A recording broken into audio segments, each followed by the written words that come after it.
channel, Breaking Bad Goddess. I just wanted to get on real quick and talk about this unfortunate situation with this black woman who ended up getting murdered by her own friends in Mexico.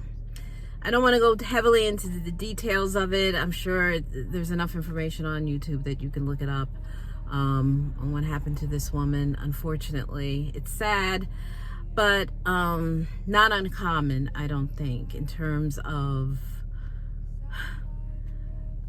I just wanted to really talk about not this particular situation in and of itself, but the activities and the behavior and mindsets that leads black women into these type of predicaments.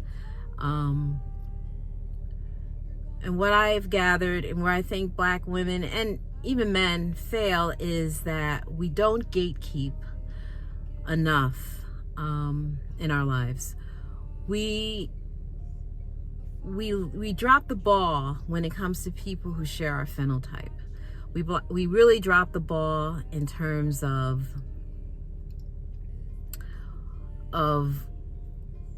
allowing people and not gatekeeping a lot of people in our lives. And I don't know if this is a failing of just being in a particular community in which we're encouraged to forgive and forget really atrocious behavior that's targeted at us. I don't know. All I know is that it's not serving us well. And a lot of this stuff can end up really hurting us, our children, and even killing us, as with this unfortunate situation with this woman who was on a so-called trip to Mexico with her so-called friends, and they end up beating the crap out of her out of jealousy, envy, who knows. And I see a lot of that, especially among black women, this low-key hatred, competition, this one-upping each other. It's very dysfunctional and pathological. And I think black women need to be a little bit more discerning about the type of people they hang out with and stop being caught up in all this black politic bullshit and start really being discerning with energy and the people that they're around or allow in their circle.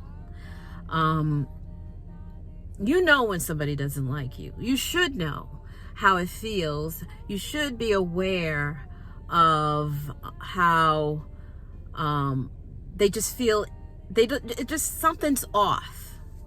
You know, they never compliment you when you're they just never have. They're very slow to compliment you. They hide anything of that might be a benefit to you. They'll try to keep from you. They'll actually deter you from good things. They may even have a hand in sabotaging anything good that might happen in your life. And they're very highly critical of you. Always having something negative to say.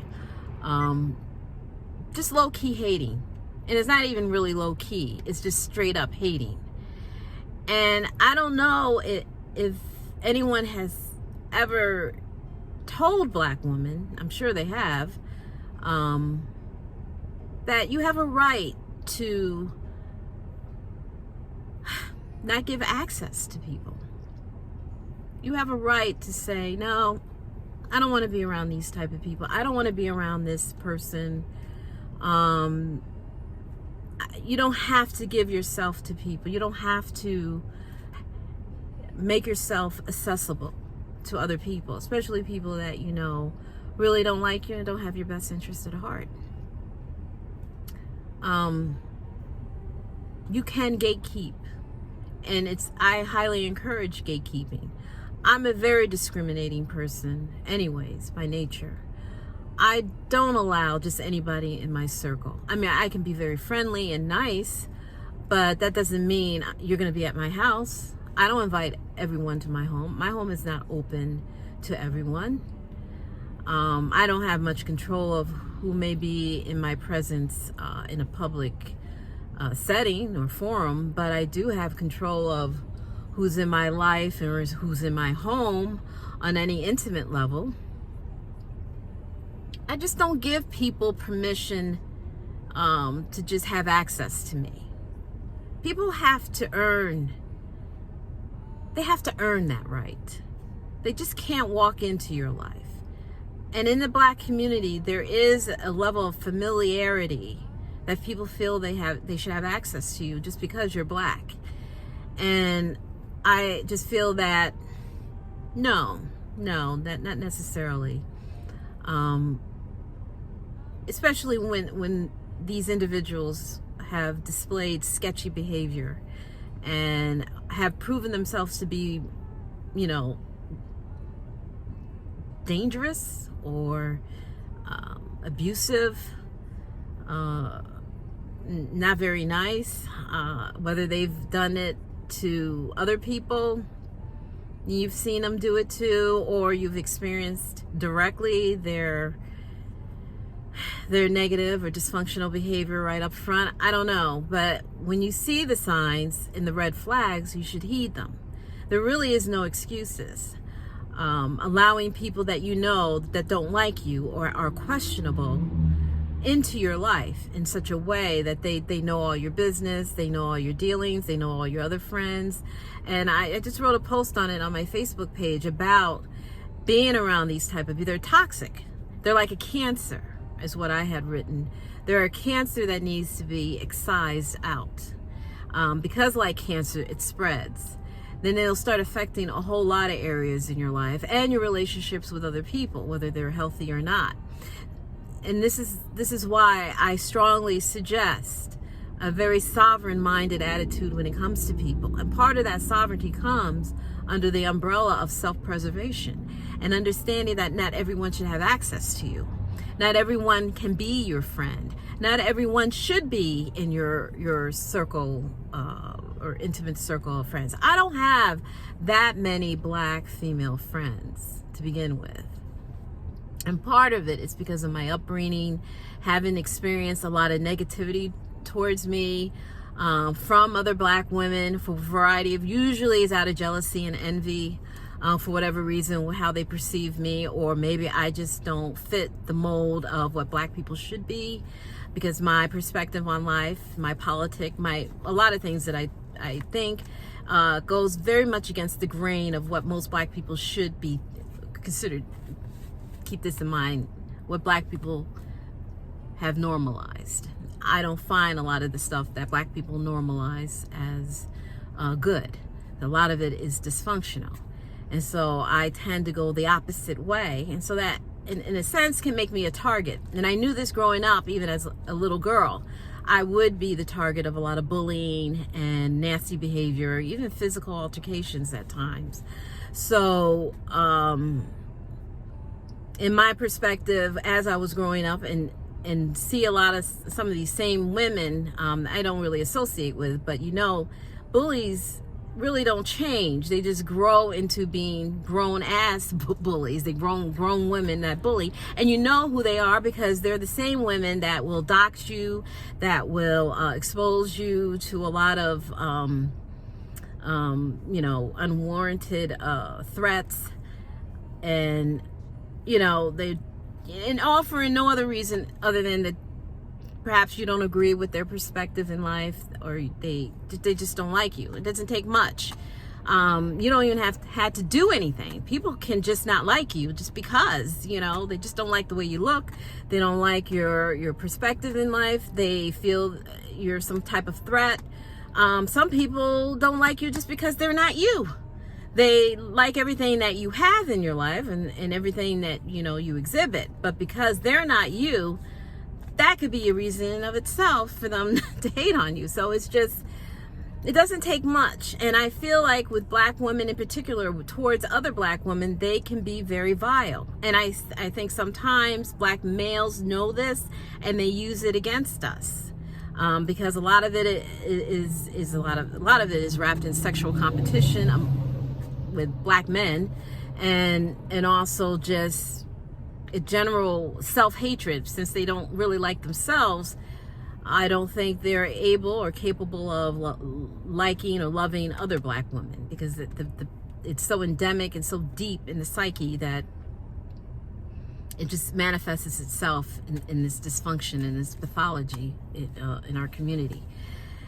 And so the good word for the day then is to guard yourself, gatekeep, be discriminating. I know I am. I discriminate, ladies. I'm not on this equity thing. Everybody's equal. I don't think everybody's equal. I'll say that straight up. I don't believe that for 1 minute. And I think people who really push that narrative end up getting, they end up taking a lot of hits, because they've made themselves a target to be exploited and hurt, because they don't discriminate. They just allow, in the name of black love, to be mistreated. I think it's a dangerous premise. I think it leaves black women in particular open to a lot of abuse, trusting people, letting our guard down, because we're just really, what it comes down to, I think personally, is this fear of being alone. I think black women really don't want to be alone. We want to have friends. We want people in our lives, and it's understandable. But I'd rather have 1 or 2 good friends than to have 10 so-called friends who low-key hate me, only just so I can have something to do on a Saturday or Friday night. I just feel that, there's a part of us, that little girl part of us, that wants us to have friends, and we see the signs, we see the red flags, but we just don't want to acknowledge it, because that would mean we would be alone. We may not have a lot of friends and a lot of outlet. On the other hand, the grown woman in me says, you know what? Who cares? Find new friends.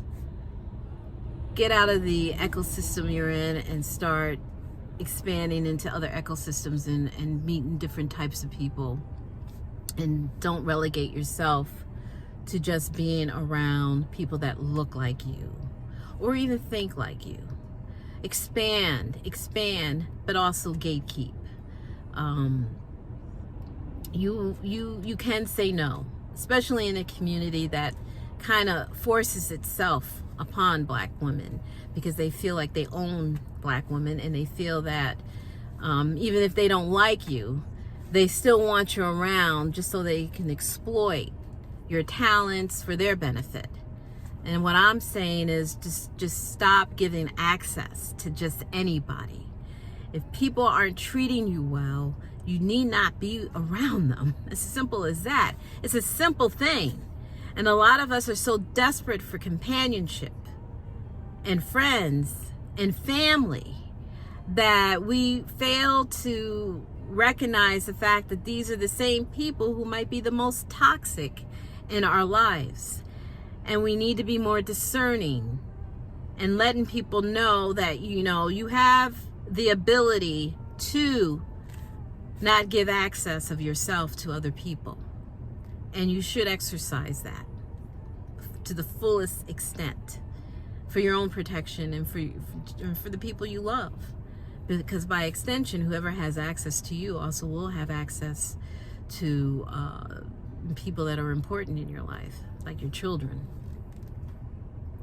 So that's all I have to say for today. I haven't done one of these car rants in a while, but I just felt pressed to talk about this issue because it's important, and I think it's a perspective that I don't know other people will talk about in any kind of, we'll expand on this particular perspective and on what happened to this young woman.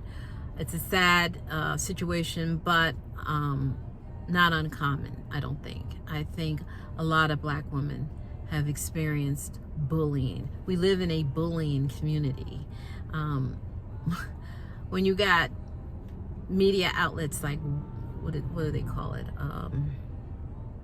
World Star and all these other, it just shows black women particularly being abused. and people are just cheering it on. And you know, right there, that tells you everything you need to know about how important it is to gatekeep and to make sure that those type of people have no place in your life. And you should be okay with that. Okay, that's all I got. I'm hoping my next video I'll do a hair update. As you can see, my hair it's gotten very long and it's very healthy and I'm loving it. So I'll probably do a hair update and tell you what my regimen is and what I've been doing, what I've not been doing, and all that good stuff. I'll even do some makeup, what kind of makeup I'm using lately. This is my skincare. It's pretty much the same as it always been, but I just want to update you on everything. So thank you for hanging in there. For those of you who are still watching these videos, thank you. Please go to my website, breakingbadgoddess.com, and also my Facebook page, Martha Langford. I'm also on Instagram as well. And yeah, so I'm hoping to do a lot more videos and really, you know, do more car rants. All right, talk to you later, and thanks for watching.